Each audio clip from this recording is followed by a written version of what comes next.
Drugs free కంట్రీగా, drugs free తెలంగాణగా చేయాలన్నదే మెయిన్ ఉద్దేశము మన ప్రైమ్ మినిస్టర్ గారిది.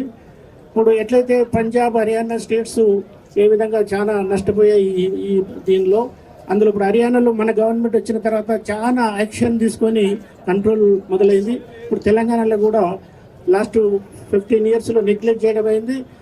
తెలంగాణ కూడా డ్రగ్స్లో చాలా ఒక యాక్టివ్గా ఉన్న స్టేటు.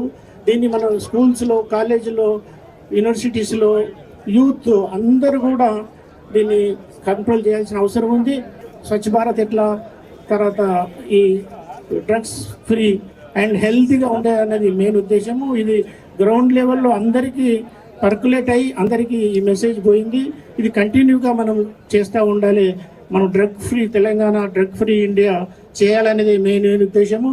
ఈ ప్రోగ్రాంకు ఇంతమంది పార్టిసిపేషన్ చేసిన అందరికీ ధన్యవాదాలు. మనందరూ లీడర్స్, తర్వాత మన స్పెషల్గా మనం మినిస్టర్ గారు, ప్రెసిడెంట్ గారు అందరూ టైం వేస్ట్ చేసి వచ్చారు. అందరికీ కూడా ధన్యవాదాలు.